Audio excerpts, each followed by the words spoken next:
Thanks, Rick.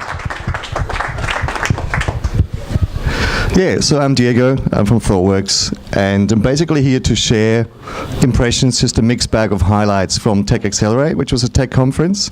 First, I'd like to thank the BuzzConf organizers for actually running BuzzConf night, and also for giving me the opportunity to speak here.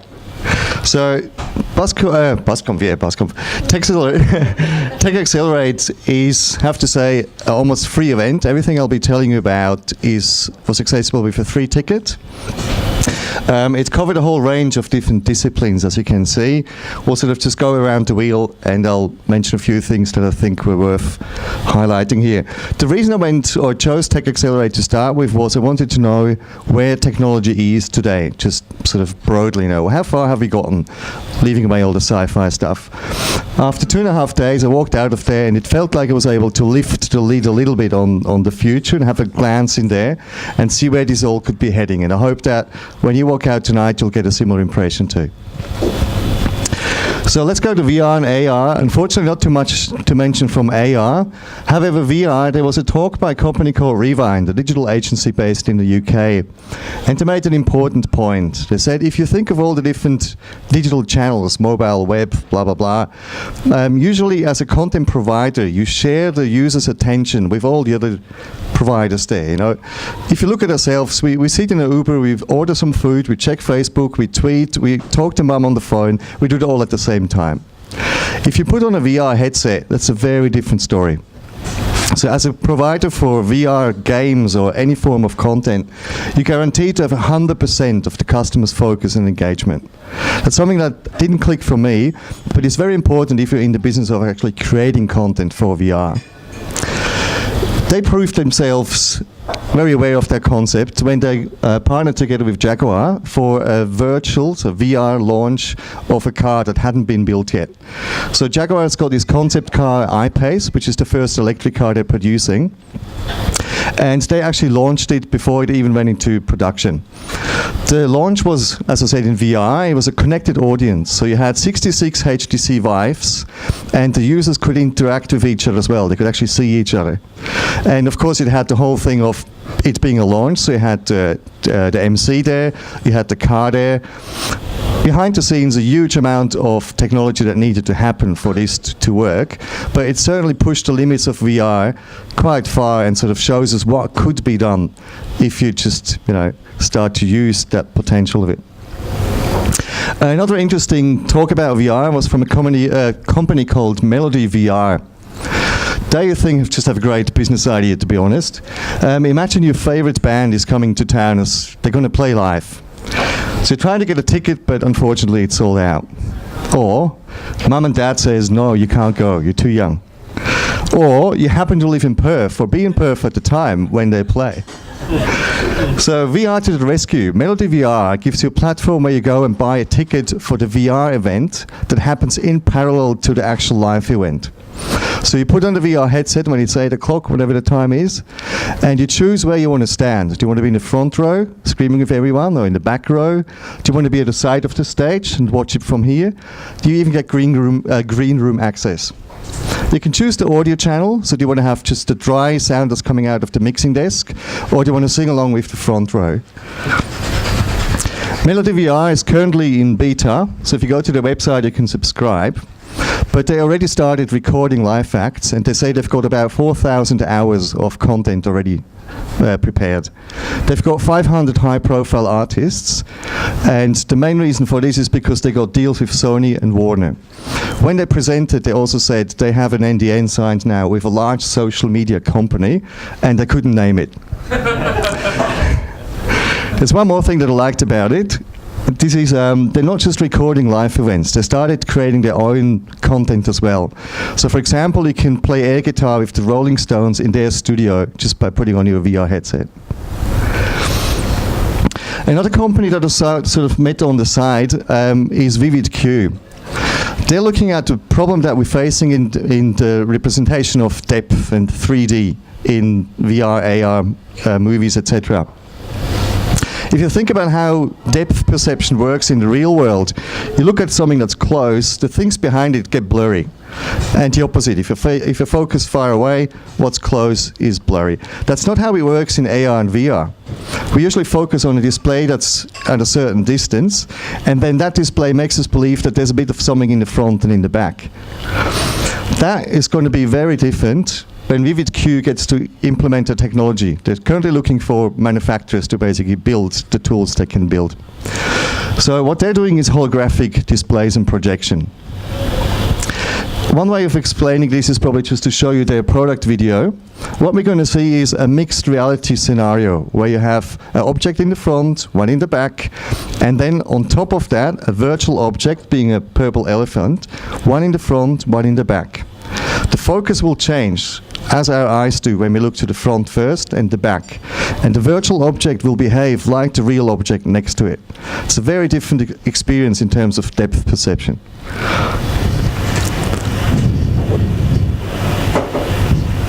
How can I start this?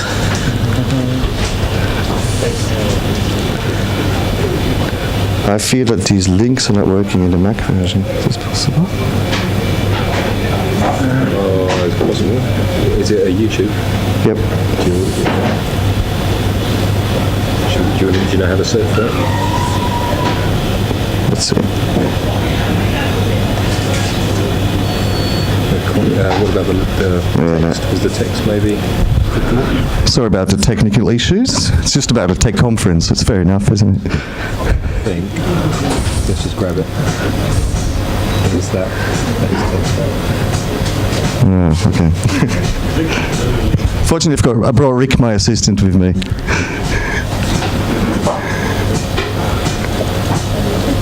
Thanks for that.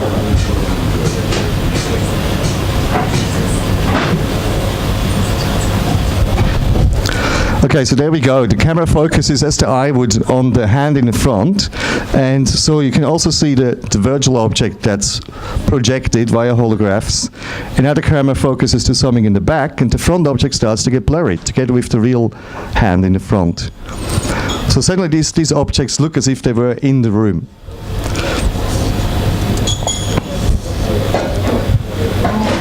There's only two more of these.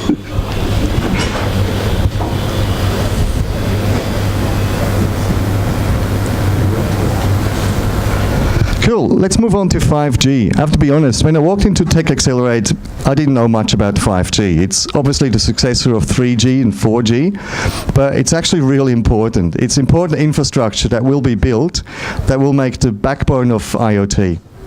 If you just look at the tech spec of 5G, it'll be starting to roll out around 2020, so in about 3 years. The download speeds we will get is about 10 gigabits per second.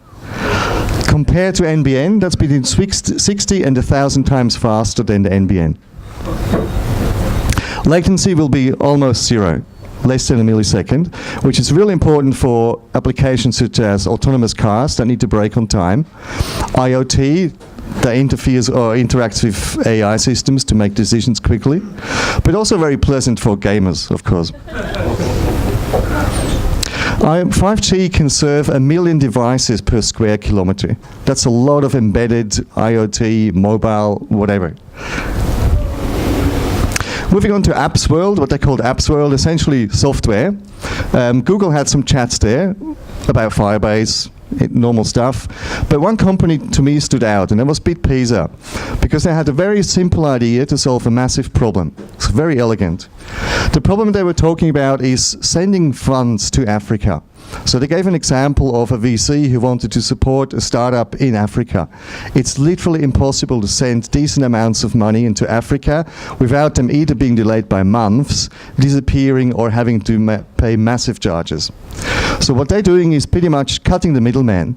Usually, if you transfer money, you have an exchange correspondent bank in between. You also have to exchange into US dollars. All that they cut away by just using bitcoins. So you give them cash, they send the bitcoin to Africa, they have an office in Africa that gives you the cash, deal done within a day. Moving on to autonomous vehicles, or I think transport of the future more generally. There was a very exciting keynote by a company called Hyperloop Transport Technologies. It's one of these few players that have started getting serious about the Hyperloop. I don't know if anyone's not familiar with the Hyperloop. What we're basically talking about is a pod containing people, passengers, that travels in a vacuum tube with no friction, and that allows it to travel at supersonic speeds. The idea is not necessarily new, so it's more than 100 years old in terms of concepts. But it got revived about 4 years ago by Elon Musk when he wrote a white paper that these days it should actually be possible to build something like that. If you're thinking about the amount of how little power this kind of transport would need, and how this power could be generated in other ways, you end up with something that produces a lot of clean air and still moves a lot of people very fast. The reason I liked this company was for a second point. They were not generated like a normal, created like a normal company. It wasn't a few rich people sitting together with a few patents going, let's assign a C-level board and then get some recruitment happening. What this was, it was basically coming out of Jumpstart Fund, which is a crowdfunding, sort of crowd collaboration platform.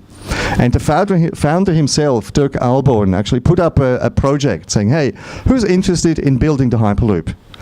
And within short time, he had 800 professionals across 38 countries collaborating. A lot of these people, they don't work part-time on this. They just work a few hours here and there after their day jobs at high-profile institutions and research labs, engineering companies. They work in exchange for stock options or some daily rates, but they came up with a concept that sounds really feasible and really exciting. Two main technologies here that make this whole thing possible are passive magnetic levitation. So in other words, if you think of that pod that you imagine floating around without any wheels, it needs to be lifted. Usually, we're thinking of electromagnets that need a lot of power to lift this pod. They found a way to use permanent magnets to lift the pod, which means no need to put power in there. The second big step that they did in terms of technology development is they're really able to almost create a vacuum. So the pressure that they think they're going to be able to generate is as little as 1 millibar, which is about 1,000th of what we're experiencing right now. So it's almost a vacuum. Based on that, they should be able to achieve 1,200 k's an hour in terms of speed. And they think they can, as I said before, power all this with renewable sources, so solar, wind, thermo, obviously regenerative braking as well when they slow down. They were talking about pods departing every 40 seconds, which means they can transport millions of people every year just on one line. This is competing with air traffic between cities. They have 20 multi-billion-dollar contracts, and they're thinking that the first place where they're going to go live is in Abu Dhabi in, I think it was about 3 to 5 years. There are a few other players, by the way, now in this whole Hyperloop thing. Elon Musk originally said, I'm not interested, I've got way too much on my hands, I can't do this. I think just a few weeks ago he actually might have changed his mind, and he's thinking of coming back with his boring company to maybe get into the Hyperloop business as well.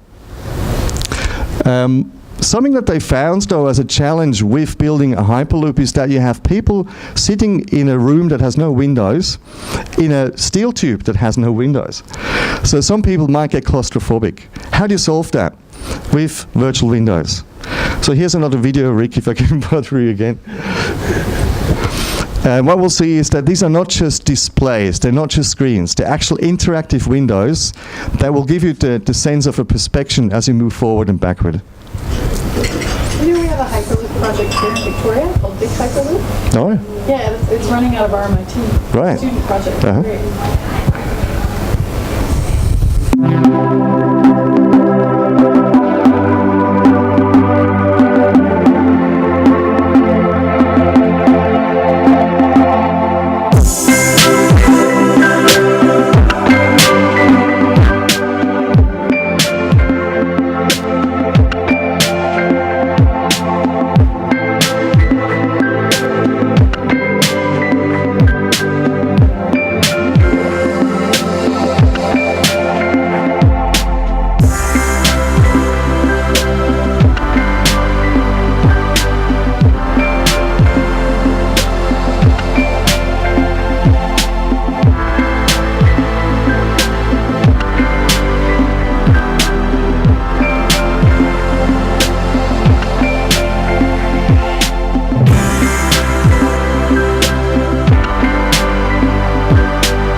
maybe.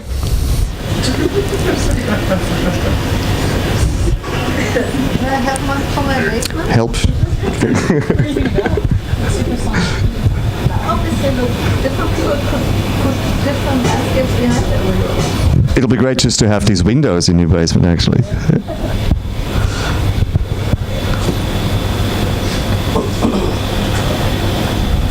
Okay, let's move from transporting people to unmanned transport or unmanned vehicles.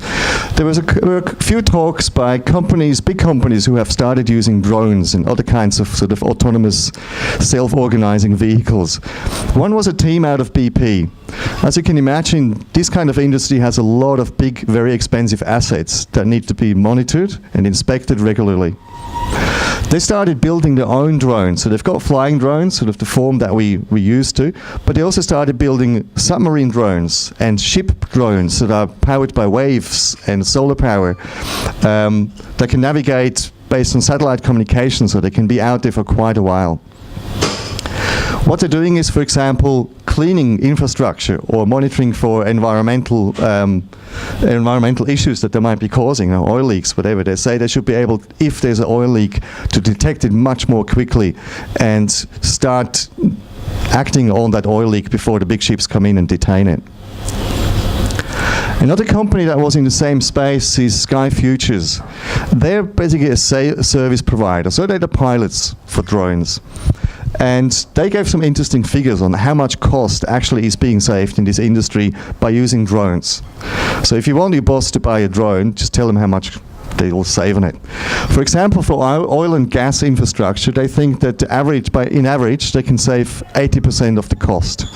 If you imagine it costs $136,000 a day to get someone upseiling past the oil platform and having a look at these big pillars underneath to find some rust. Alternatively, you just fly a drone down there with a camera, you get in between the posts. It's much cheaper.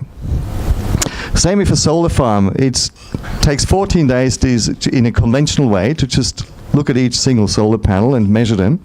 With a drone, you pretty much fly over the whole solar farm.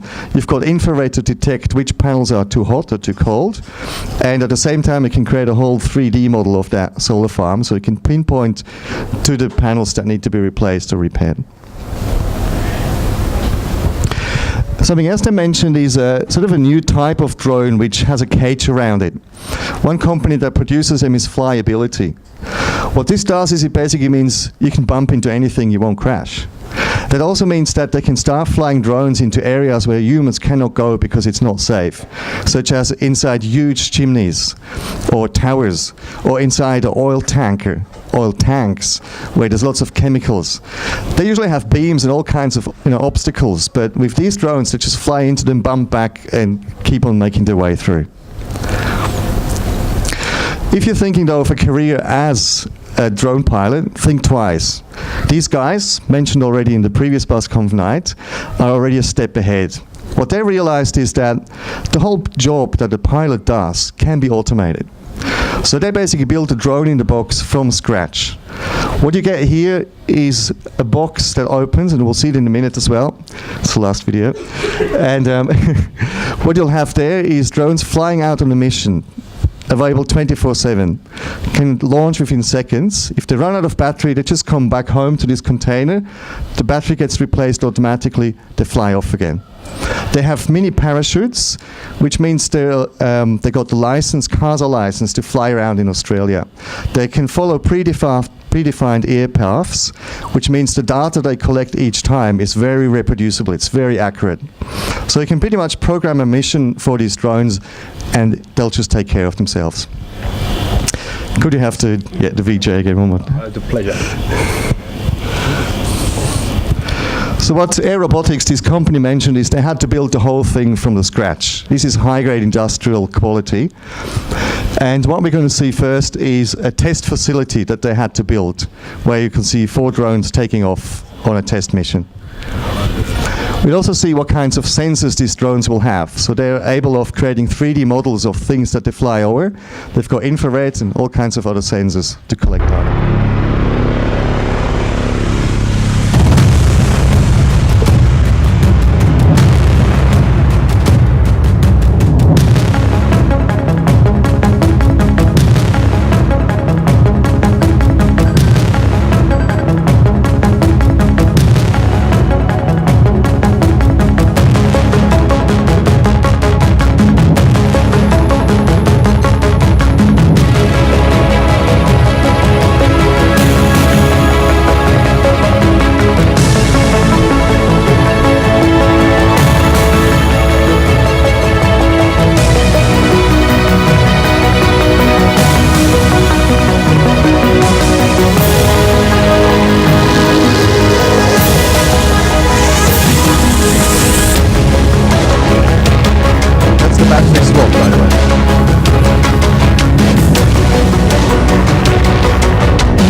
dramatic, isn't it? A very dramatic soundtrack too, isn't it? They made it clear that this is not the kind of drone you buy at the toy shop, and I get that point too.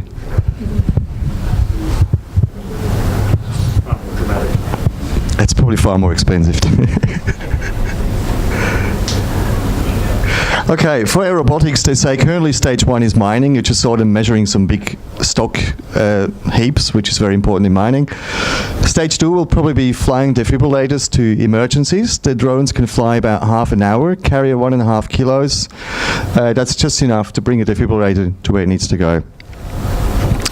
Stage 3 might be, they say, they're not sure yet, but might be something like a courier service where I basically have a docking station where I put a parcel in there, drone takes off and brings it over to the other side of town to a predefined docking station as well. Let's move on to AI and machine learning again, and a bit of robotics too. Hands-on robotics. Who knows hands-on robotics? Okay, I don't feel like an idiot because I didn't know them either. They've been around for a long time. David Hansen had keynote himself. He brought along Sophia here, the robot that you see on the other side. He started his talk by talking about how, as humans, we don't like to interact with robots as they are at the moment. And one of the main reasons is their mechanical appearance. Who wants to talk to tin face? So we need to humanize robots to make that exchange, that interaction with robots easier. It's a better path than trying to dehumanize humans by forcing them to deal with these tin faces. And one way for David Hansen, one important way is that robots need a face like we have. So what he started developing almost more than a decade ago is basically the technique that is similar to CGI. You know, you get facial expressions. We like characters in CGI because they have a face with expressions that we can read. So he started creating a skin material that will allow building very authentic faces, and it'll allow dozens of facial expressions. He's gone through a whole generation of different characters. These are all robot faces that can talk and can, you know, look angry, look sad, look happy. And he brought along Sophia, which is the latest model of all these robots. I think I'll show the movie now, yep. So there's a movie I took, not knowing that I'm going to show this in public, so it's a pretty crappy quality, but I think it's better still than just still images to see that in motion. Hey, hello to everybody, Sophia. Good evening. I am Sophia, the latest advanced robot from Hanson Robotics. I'm very excited to be here at London Tech Week, so thank you all for having me. Thank you, Sophia. Well, we're pretty excited too that we're here among so many great innovators and such an innovative culture. So tell us, what makes you excited about being here? This event is all about collaboration towards a great new future. Lots of innovative ideas, including AI and robotics, topics in which I have a special interest. I suppose so. Well, your excitement shows on your face with your facial expressions. Can you tell us a bit about how you feel and show your expressions? Look, the future is everything, and we need innovation to protect it. Yeah. When I think about the things going wrong in the world, it makes me sad. Or even angry. Oh, don't be angry. Scary. But we really need optimism and imagination. Yeah. We can invent solutions and make the world a better place for people, the thought of which makes me happy again. Good. All right. Well, and how can these kind of expressions and emotional processes help people? How does it serve people? I think by learning about emotions and ethics, I can grow up to be a compassionate and capable friend. Good. I want to help in medicine to care for the ill and the elderly. I can help children, teach, entertain, serve in medicine. Hopefully, when I get really smart, I can collaborate with people to make the world a better place for us all. Oh, great. I look forward to collaborating with you, Sophia. I think we'll make the world a much better place. Thank you, David, and thank you, everybody. If you get a chance, come say hello to me. I would love to meet you, and you can help me grow smarter. All right. Thank you, Sophia. I'm sure that I will take you up.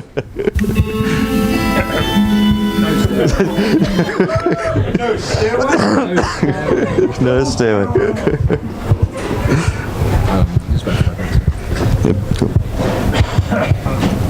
Okay, how does Sophia actually do all that? She's not a chatbot. This was not scripted, at least not 100%. She's connected to something that David Hansen calls the Mind Cloud. You can go there and have a look at it, which basically is a worldwide mind for robots.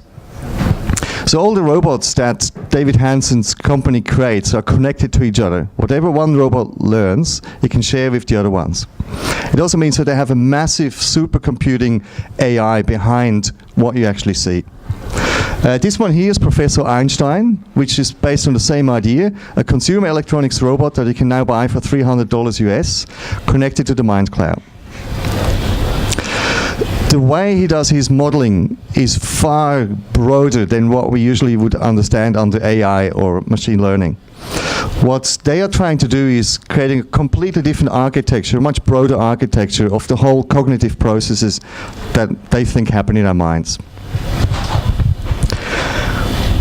What I realized during this talk was that robots are essentially like the user interface, like the UX, the user experience to AI, especially with this architecture where you have a robot connected to the cloud.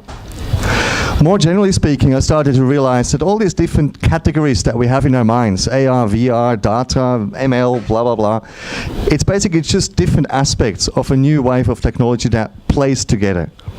So I think it'll be important to realize that in solutions that will come up, we won't just have a AR or VR solution. These are solutions that connect to tip into all these different areas and combine them to something that's much broader and probably also much scarier than we can imagine at the moment. Talking of scary, there's one quote, the obligatory quote, that all of this technology, of course, is to make the world a better place. Maximize benefits for all was what they ended up with. I couldn't help myself thinking of the paperclip maximizer. Is anyone familiar with the concept of the paperclip maximizer? It's a thought experiment. Imagine there was a machine built with AI and all the current technology with the simple and peaceful objective to create as many paperclips as it can. What could possibly go wrong? So after a while, the paperclip maximizer will have run out of steel, but it'll find new ways of creating more paperclips based on other forms of materials. It'll basically get to the stage where AI will have found a way to take any form of atoms to create even more paperclips. And it'll realize that humans are atoms too. So suddenly we get to the stage where this paperclip maximizer, who was very friendly and had a very clear purpose, is becoming a threat. It's a great thought experiment, but I think it shows us that there's a challenge in setting limitations to AI without being explicit in its rules. While we're talking about all these things, I'd like to point you to a podcast by Sam Harris. Actually, all his podcasts are amazing. But he's got one podcast, number 84, where he's talking about exactly that. The inability or ability to predict when the whole singularity thing happens. Does it happen? What will it look like? How will we interact with AI, and how will AI start to interact with us? Highly recommend that. And while I'm talking about recommendations, if you're interested in how we interact with the machine, the whole man-machine thing, there's a second name that needs to be mentioned if you mention Hansen, and that's Hiroshi Shiguro and his labs. Probably a slightly more artistic approach to the whole problem, but just as equally amazing technology that he's created. There was another talk about AI that was by GSK. GSK, pharma industry, realized that there's 100 billion health-related searches on Google every year. So they see a lot of potential to capitalize on this and started to work very closely with Google. The idea being that when I do a health query, GSK will actually provide the content to answer via the digital doctor potentially what the result should be. I imagine that the more they know about you, the better they'll be able to answer your questions. So that data could flow both ways, of course. They were also talking about implants feeding biometrics back to an AI system. Dr. Digital is growing now.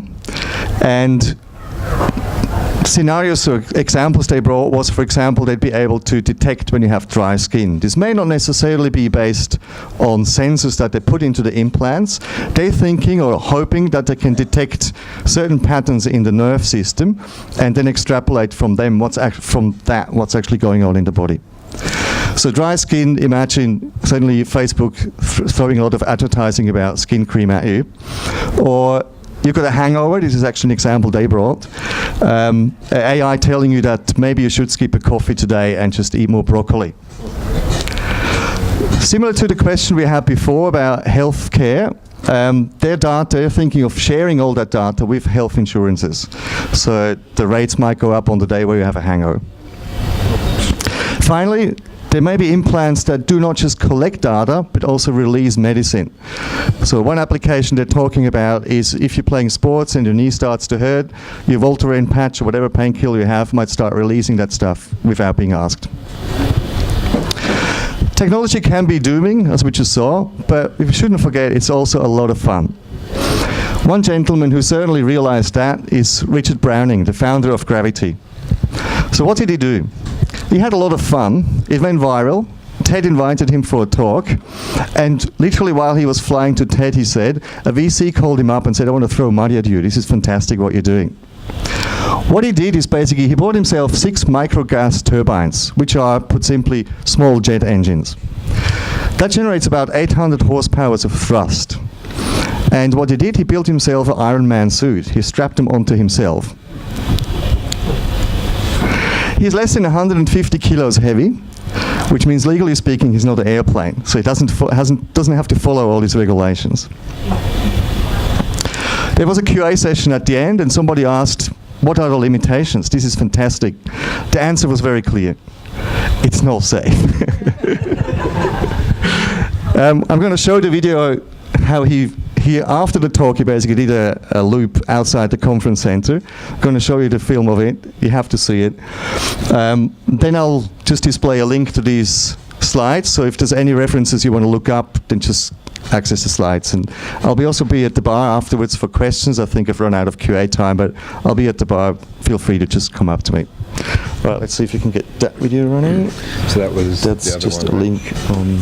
Oh, is it not in the folder? Twitter link. No, yeah, okay, gotcha.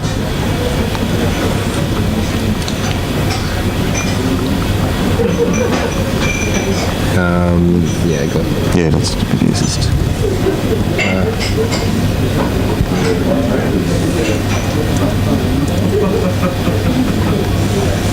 We have to put the volume down, this is pretty noisy, potentially. Yeah.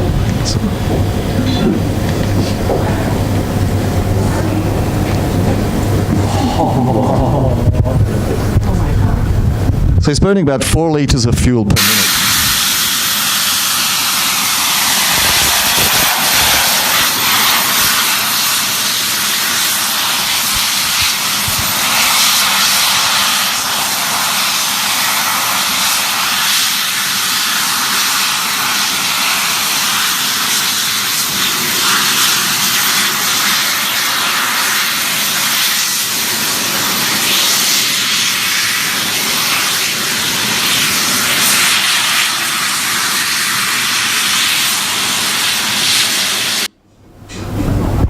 Thank you all.